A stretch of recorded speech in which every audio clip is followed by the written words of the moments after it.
Wala hong may monopolyo sa pagmamahal sa bayan dito. Hindi kayo, hindi kami.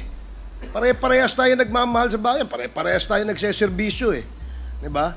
Huwag niyo sabihin mas magaling kayo. Thank you, Mr. Chair. I beg to disagree with my colleague. Kasi bata pa siya. Ako, I have given up my life for this country. The former president is only 2 years older than I am. But I have been fighting for this country.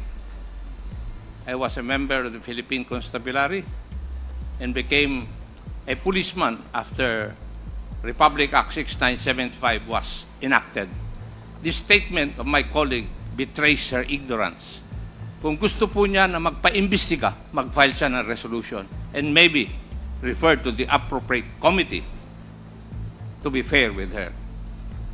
She is a congressman. She knows the rules. However, your statement or your statements betray your ignorance of our rules here in this House of Congress.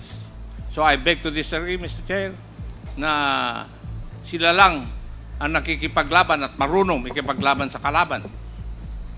As I've said before, I have given the most part or most years of my life fighting the enemy of this country. Thank you, Mr. Chair. Thank you, Congressman Acop. Yes, let me emphasize na wala pong may monopolya ng pagmamahal sa bayan dito. Pare-parehas po tayo rito. And following the suggestion of Congressman Acop, kung meron kayong gustong paimbita, mag-attend kayo ng hearing. Hindi yung a-attend kayo kapag andito lang ang dating Pangulo, ang ating Vice Presidente. Umattend kayo.